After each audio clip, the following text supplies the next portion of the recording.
Hey guys, Brandon here from the Taco Tuesday podcast, reminding you to check out the Questionable Endeavors Network. What is the Questionable Endeavors Network? Well, I'm glad you asked.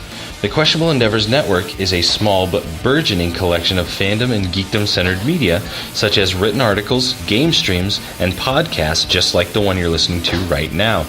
While at questendnetwork.com, you can sign up for their monthly newsletter, or you can find out how to follow the Questionable Endeavors Network and all their contributors on Facebook, Twitter, Discord, iTunes, Podomatic, Stitcher, SoundCloud, Tumblr, and Spreaker, just to name a few. Again, that's questendnetwork.com. Thanks for listening, and we hope you enjoy the show.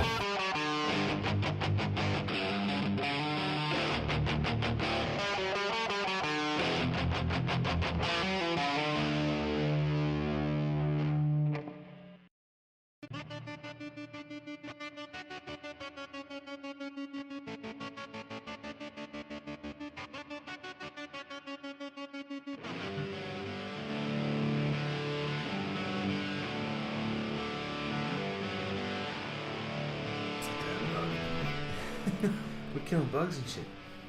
Hey everybody, welcome to the Taco Tuesday podcast. I'm Brandon. And this is Jake.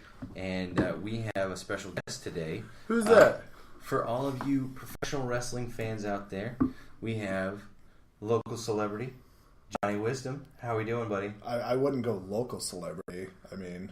Global. I'll take that. Global Wapo. I'm just an overweight dude who gets in his underwear and fake fights other dudes. Well, that's all you need in life, really. It really is. Wait, fake fight? What? Jake. Okay, I'm gonna burst your bubble. Oh shit. Here it goes. I pretend to punch people in the face because I really don't want to hurt them. Those punches aren't real. I mean, You don't want to hurt them? Don't lie to me. No, I don't want to hurt them. Those is real fights. It's real to me, damn it. Oh, okay, It's real to me. okay, that's fine. So, What's up? all right, question, because... Possible answer. Yeah, I mean, probably. The question is about wrestling. Mm-hmm. I, unlike Brandon, don't... Like, I enjoyed watching wrestling when I've seen it on TV. I did a comedy festival back in May, and people associated... Like, SCW was there. I don't know who it was, but, like, in each match, there was, like, two different personas. One was, like, a good guy, and then one was the bad guy. Mm-hmm. Do you have... Which is typical. Right, no, and I understand that part of it. Do you have one, like, do you have a certain persona, or do you just beat people up? That is Fake- my persona. fake beat. No, my persona is beating people up. It is Hell yeah. basically years of working retail has made me an asshole. Okay. And it is that turned to 11. All right. So you basically take all of the gripes that you have from work, and you're like, I'm going to turn it over on this dude that Yes. knows it's coming. Yes. Okay. Yes. So that's a fair personification of professional wrestling as a whole. Right. It's like It's a fair personification of the best entertaining wrestling as a whole. We were talking before this started. You know, the Hogans and the Rocks and the Stone Cold Steve Austins, which is atypical. And the Goldbergs. Yes, which is atypical of... I love that show. Yeah. I do too. Of somebody who watched it at its highest in the 80s and 90s, which The Rock was just that his personality turned to 11.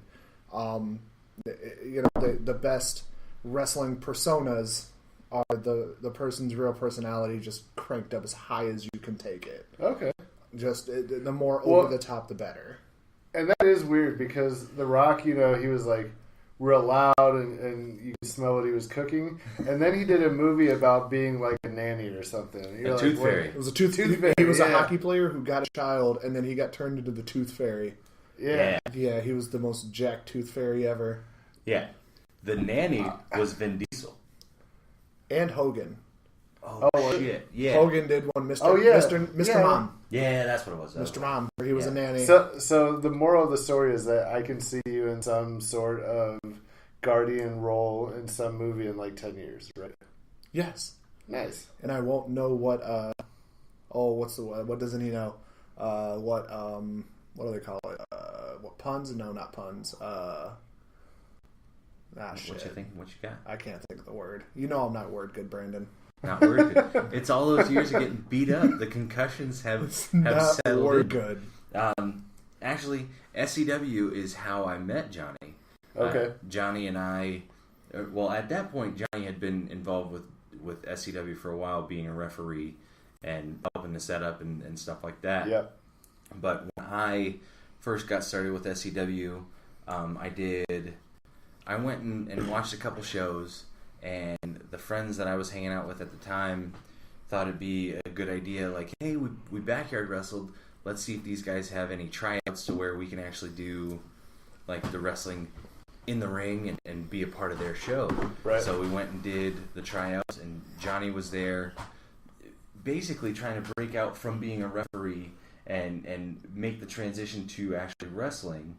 Yeah, they wanted to see what I could do, because I had known one of the true founders of SCW for many years. Me and him went to junior high together. He actually worked for my stepdad, so we met there, talked about wrestling. I was supposed to come in and commentate at first, call the matches, Right. call the moves, get people excited about it. And then they took the hiatus and came back, and I came back as a ref. And then it was slowly transitioning into me being a wrestler and this. So we did it's going to be the funniest thing you'll ever hear. We did a tryout while his parents were gone in This their was like a barn. bunch of teenage kids. We're all 16, 17, 18, 19 in the barn where the wrestling originally started. Hell yeah. So basically... That's not the funniest thing I've ever heard, but I like it. Well, that's fine. You're a comedian. I'm sure you've heard more funny things. Oh, God. Or funnier, whichever's the real word. I don't know. More funniest. Funniest. I'm also not word good, so Yeah, it's fine. It happens. But that's where I met Johnny, was at that tryout. Oh, no shit. Yeah. Yeah. And did the tryout, did all the physical aspects, and then they had us do promos where they went down the line of all the people trying out, and they're like, all right, we want you to be a car salesman, and we want you to be a librarian. And they pointed at me, and they're like, we want you to be a Russian guy. I'm like, okay, anything else? I'm like, no. And we want you, and they went down the line and gave somebody else something. That's where So Boris the Idiot comes from, isn't it? that's exactly where It was Boris.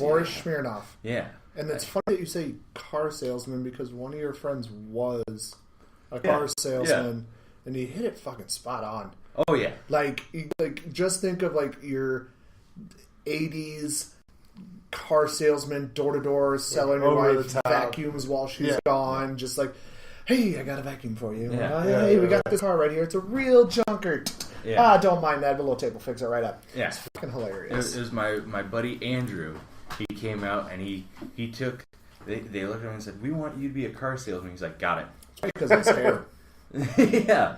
And he started. They're like, "All right, go." And he goes, "Boy, I got a Buick for you." And we started in the spiel, and everyone was dying. And so I was like third or fourth down the line. I was like, "Man, I gotta come up with something."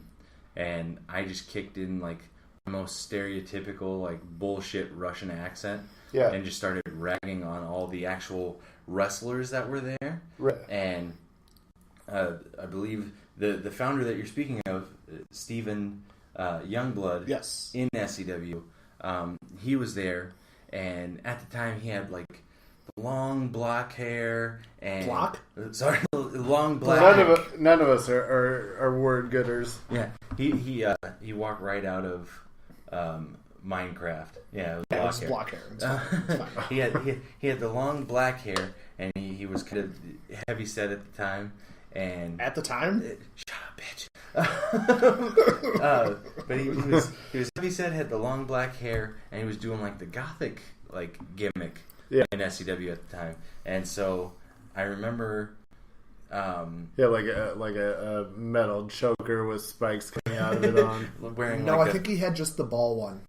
There you go. Okay. Yeah, pretty sure. Yeah, like the Hot Topic, like just Yeah, right. just balls. and like a Cradle of Filth T-shirt.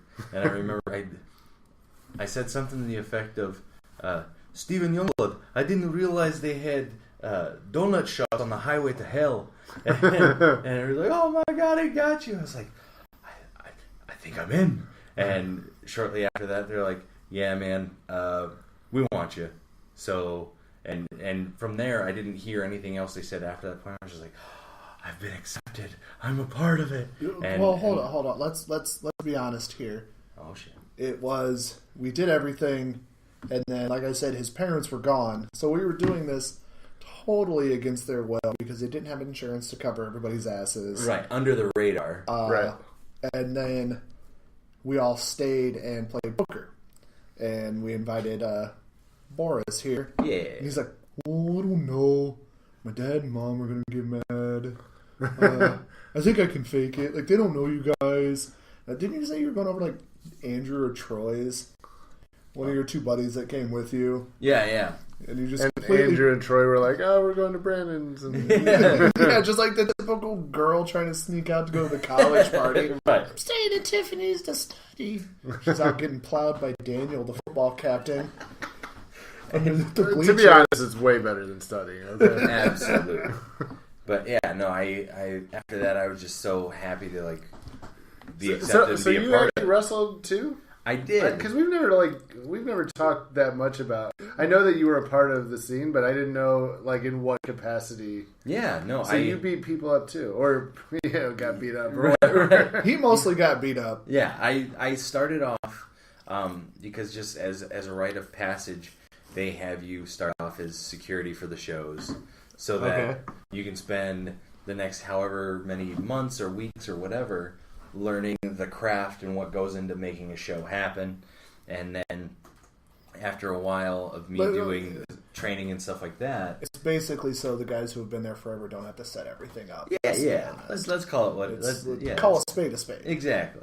And after a couple months, they're like, we think you've got it for the most part. We want to debut you or work you into the shows. And one of the shows that I was doing security at, a guy at the time called Big Mike went haywire, went crazy during one of the shows, and ended up beating all the security up, all the personnel, and Like for real? no, this was part of his was- storyline, and I was one of the security guards that got. I think he took the ring bell and like hit me in the head with it, and that knocked me out. And the other security pulled me to the back, and then once I got to the back, I knew that was their way of like getting me out of security work, and then they into the show at that point. yeah, they'd store me away for a couple months and then bring me back as a wrestler. Nice. And then when Big Mike took me out, that was like October, November, something like that. And so the rest of November, December, January went by, and I knew just like, oh man, I'm gonna. When are you guys gonna have me debut? When am I gonna come out and be this new character, whatever? On my 18th birthday, at the Davenport Armory, they had a show, and they had me come out and do a promo as this new character, Boris Smirnov. And they had me come out, and at the time I was still in high school. I took the initiative. I had 2 computer classes during the day, and I'd plow through my schoolwork, and then I'd spend the rest of the period trying to teach myself like broken Russian. and so I'd use like the Google Translate and like. Hold on. If this was when you were 18, Google Translate wasn't even around. Well, this was before it was more of a he more of an- ordered Rosetta Stone. I wish I had that kind of money at the time. No, I would use Google to actually. They didn't have the Google Translate up and running at the time, but I did use Google to, like I'd put in a phrase that I'd use, and see what it translated to in Russian, and I make I taught myself Dos Vidanya and Privyet and I had to go through